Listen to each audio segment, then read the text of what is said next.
Hi there. Good morning. I'm Dr. Shiroko Sokitch, the owner of Heart to Heart Medical Center and the author of the book, Healing When It Seems Impossible, 7 Keys to Defy the Odds. And today I'm going to talk to you about the healing power of love and what simple things that you can do in order to increase the power of love in your health. The science of love is really incredible. There's a lot of research that's been done, especially by the Heartmath Institute in the last 25 to 30 years. They are an institute in Palo Alto, and they've been doing research on the power of the heart and the connection with the heart with healing.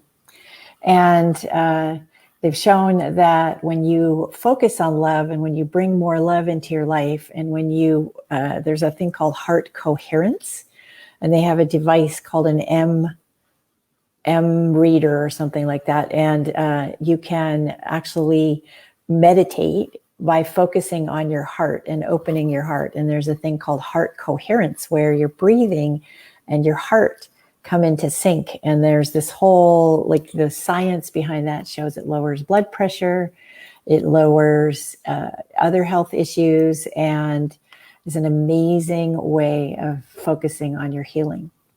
In my book, Healing When It Seems Impossible, the first key to feeling and healing well is love. And so I'm going to talk today about love and give you some tips on what to do in order to focus on love and how to use it for your own healing. I call love your healing superpower. And so imagine that you're a superhero in your healing journey and that love is the power that you emit. And in these times when things are so challenging, it's sometimes hard to focus on love, but it makes a huge difference. So the first fundamental element of learning to use love as your healing superpower is to recognize that your body is your friend.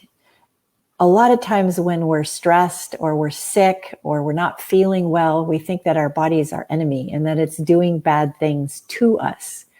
And that is almost never the case. Your body is never doing something bad. It's talking to you. It's kind of like, I say that it's kind of like if you have a little cat or dog or even a baby, when they can't express themselves in your language, or even a friend who can't express themselves in your language, then you feel like they're maybe difficult to understand. And same with your body. Your body is expressing itself, but not in your language necessarily. And so you may not understand what it's trying to tell you. But what if you were to imagine that your body was your very best friend? And if you came from that perspective, that your body is your very best friend, that what would you do? How would you be different? And just try to use that as an everyday practice.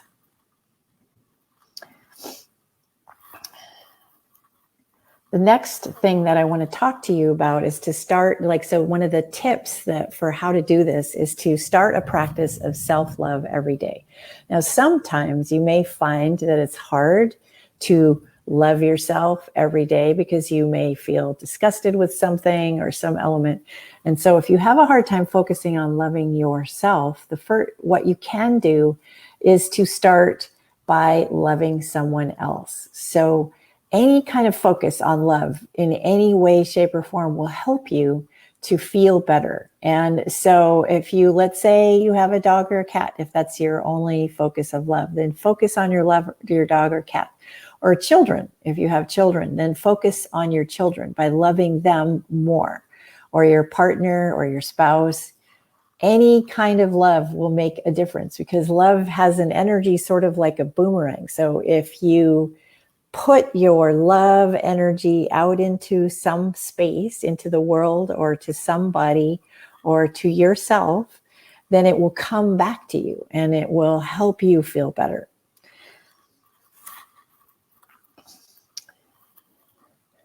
And another thing that has been shown to actually make a difference in healing, your body actually likes to be talked to, just like your plants like to be talked to, and your children and your family. I don't know if you can hear this, but there's thunder here in California right now, so it might be showing through on this feed. I have a headset on, but I don't know if you'll hear the thunder through it. Anyway, what you want to do is you want to tell your body you appreciate it. And let's say, what if you feel sick or you have had physical problems and there's almost nothing in your body that doesn't hurt? We can start with a place in your body that does not hurt. Just like, even if it's just your thumb that doesn't hurt, or your other thumb. Let's say this thumb hurts and this thumb doesn't hurt. Then just go to your thumb and say, oh, I'm so thankful to you. I appreciate you so much. And thank you for being healthy and strong. And then that signal of appreciation, your body will just love that. Years ago, I wrote a little booklet on how to love your body more. But one of the things that I have always done and have done in terms of just soothing myself, like when I felt uncomfortable, I would just go like this and stroke my arms at night to fall asleep. And my ex-husband would tease me and say, that's something that you should tell other people about so that they would use it for their own healing. Anyway, so petting yourself or stroking yourself, like even in these gentle ways, is soothing, and it helps build oxytocin. So the next thing that I want to talk about is the difference between cortisol and oxytocin. So when we're stressed, we make more cortisol. And cortisol is the hormone that helps you fight or flight. Now, it's an important hormone. It helps you have energy in order to protect you, to get out there and to fight for yourself. But oxytocin is the hormone that's generated when you have love. And anything that you do to love yourself or to love another is going to help with raising your oxytocin levels. There are actually ways for people who have been sick for a very long time to actually naturally raise their oxytocin levels. You can get a spray on Amazon.com called Oxy Love. It's only $32, and you spray it up your nose. It'll actually raise your oxytocin levels. So if you've been traumatized or you're sick and you can't feel better, oxytocin might be a supplement that you try in order to help yourself feel better. Or you could do something like there's lots of research that shows that laughing or hugging somebody else or hugging yourself, like I've showed you in last week's lecture, that you could hug yourself.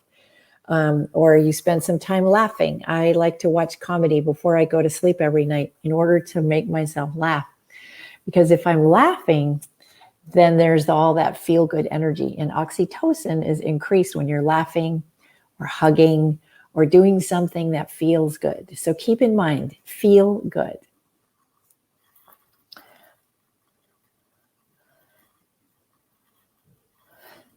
Never forget that healing is your goal. So whenever you're feeling poorly, or if you're super stressed, that your intention is to be well, and your intention is to stay healthy and to be strong and resilient.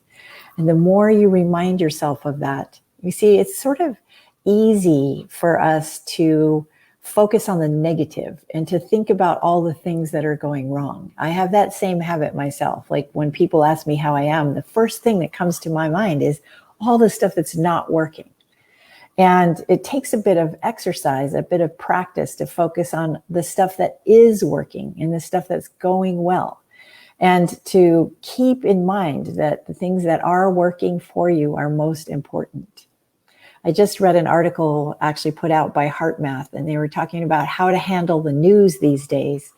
And one of the things that they said is before you read the news or before you watch the news, take some big, deep breaths and just focus on love and focus your attention on love and goodness before you start reading the news, because there's a lot of negativity in our news right now. So it would be helpful if you could have some positive energy before you go into that situation. Another tip is when you're feeling overwhelmed with whatever's happening in your life or in your body, try to practice loving kindness. Like if there's somebody that you are interacting with and you may not feel so good about what's going on with them or in your relationship with them, try to see it from their perspective and practice loving kindness towards yourself in response to everything that's happening. I just saw this movie that I think is just a great movie. It was called, A Beautiful Day in the Neighborhood. It was with Tom Hanks and about Mr. Rogers. And when I was a kid, that was one of my favorite shows. I guess that shows you how old I am.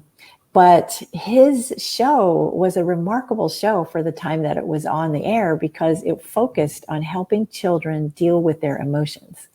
And he did all kinds of stuff to help children deal with their emotions. And he was super loving. And this story is a true story about him, but also about his interaction with a reporter who actually ended up writing an article about him for Esquire magazine. And it said that it had helped him change his life. So the love element, what that Mr. Rogers put out all the time, was always about helping people feel good and feeling okay with your emotions.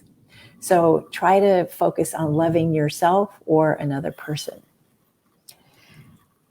One of the things that happens when we don't feel well or when we're afraid is that fear kind of takes over. And that's that cortisol versus oxytocin thing again.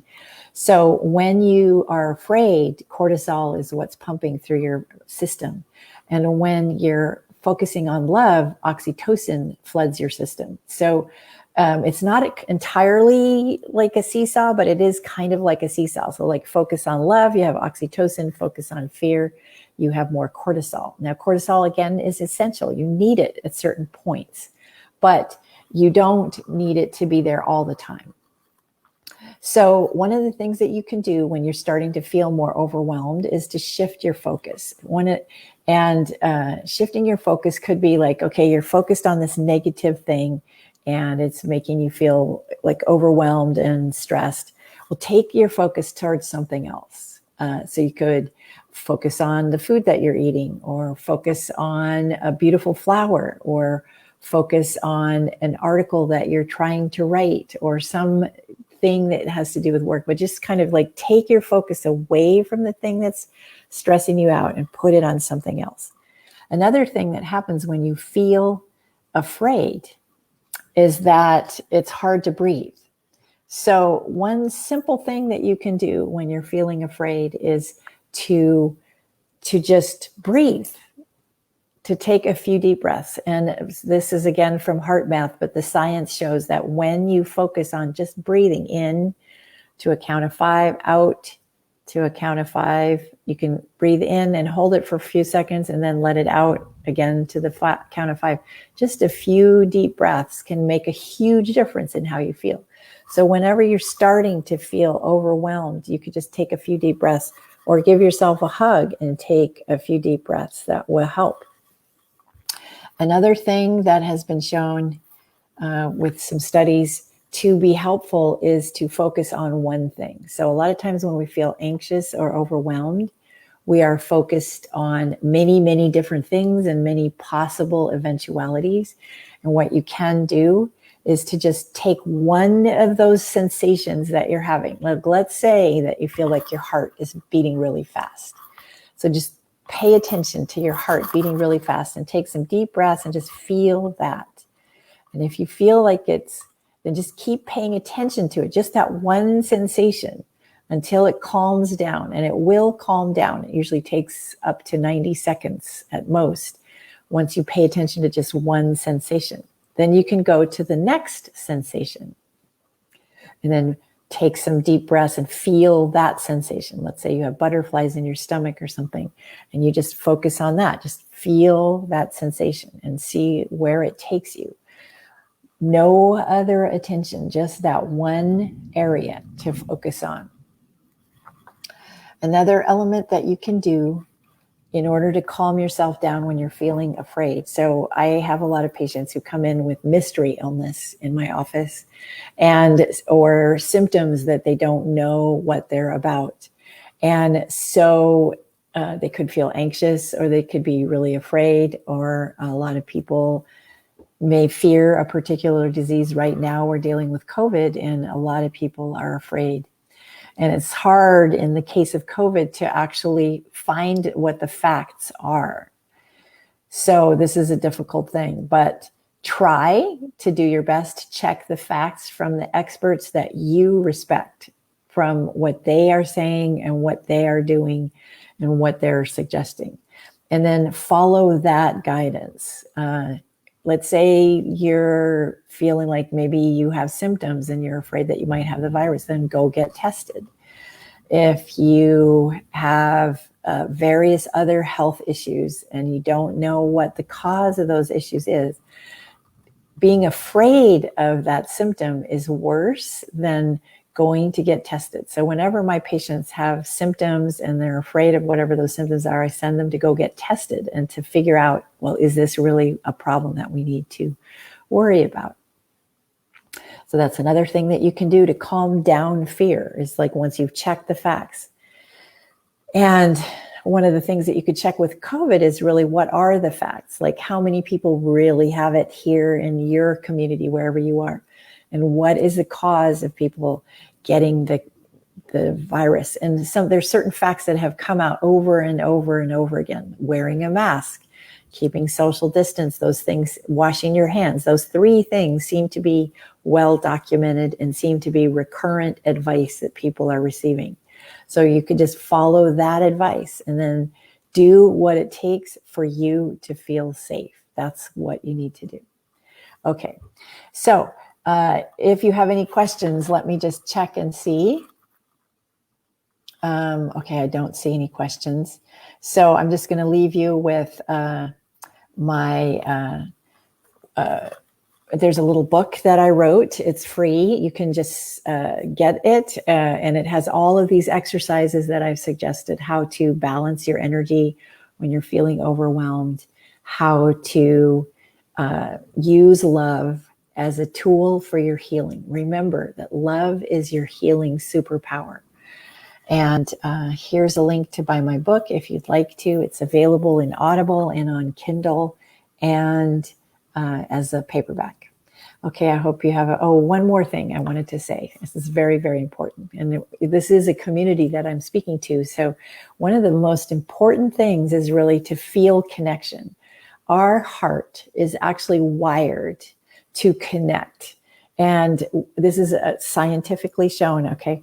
And when we are stressed, there is science evidence that shows that rather than isolating and putting ourselves into a situation where we're not connected to other people, we want to connect. And there are literally signals that our heart, electrical signals that our heart sends out for connection. So vitally important to find ways to connect, to create community support, and to find your community that will support you, even if it's members of your family, or if it's members of your healing community, or some group on Facebook like we are on right now. Try to remember to connect as much as you possibly can. So I wish you an amazing day, and please remember that love is your healing superpower. Thank you so much.